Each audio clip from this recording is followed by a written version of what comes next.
করবেন, পশুকে নিজ হাতে খাওয়াবেন, পানি পান করাবেন, যাতে তার প্রতি আপনার মহব্বত সৃষ্টি হয় এবং এই মহব্বতের প্রাণীটাকে আপনাকে কুরবানি দিতে হবে। মনে রাখবেন, যিনি কুরবানি দিচ্ছেন তিনি যেন একজন ইব্রাহিম আলাইহিস সালাম, আর যাকে কুরবানি দেয়া হচ্ছে সে যেন একটা ইসমাইল আলাইহিস সালাম। করবেন, পশুকে নিজ হাতে খাওয়াবেন, পানি পান করাবেন, যাতে তার প্রতি আপনার মহব্বত সৃষ্টি হয় এবং এই মহব্বতের প্রাণীটাকে আপনাকে কুরবানি দিতে হবে। মনে রাখবেন, যিনি কুরবানি দিচ্ছেন তিনি যেন একজন ইব্রাহিম আলাইহিস সালাম, আর যাকে কুরবানি দেয়া হচ্ছে সে যেন একটা ইসমাইল আলাইহিস সালাম। করবেন, পশুকে নিজ হাতে খাওয়াবেন, পানি পান করাবেন, যাতে তার প্রতি আপনার মহব্বত সৃষ্টি হয় এবং এই মহব্বতের প্রাণীটাকে আপনাকে কুরবানি দিতে হবে।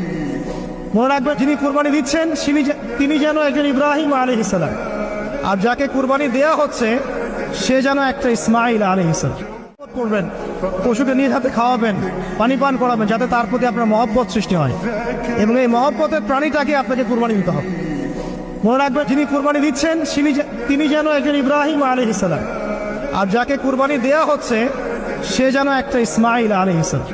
করবেন, পশুকে নিজ হাতে খাওয়াবেন, পানি পান করাবেন, যাতে তার প্রতি আপনার মহব্বত সৃষ্টি হয় এবং এই মহব্বতের প্রাণীটাকে আপনাকে কুরবানি দিতে হবে।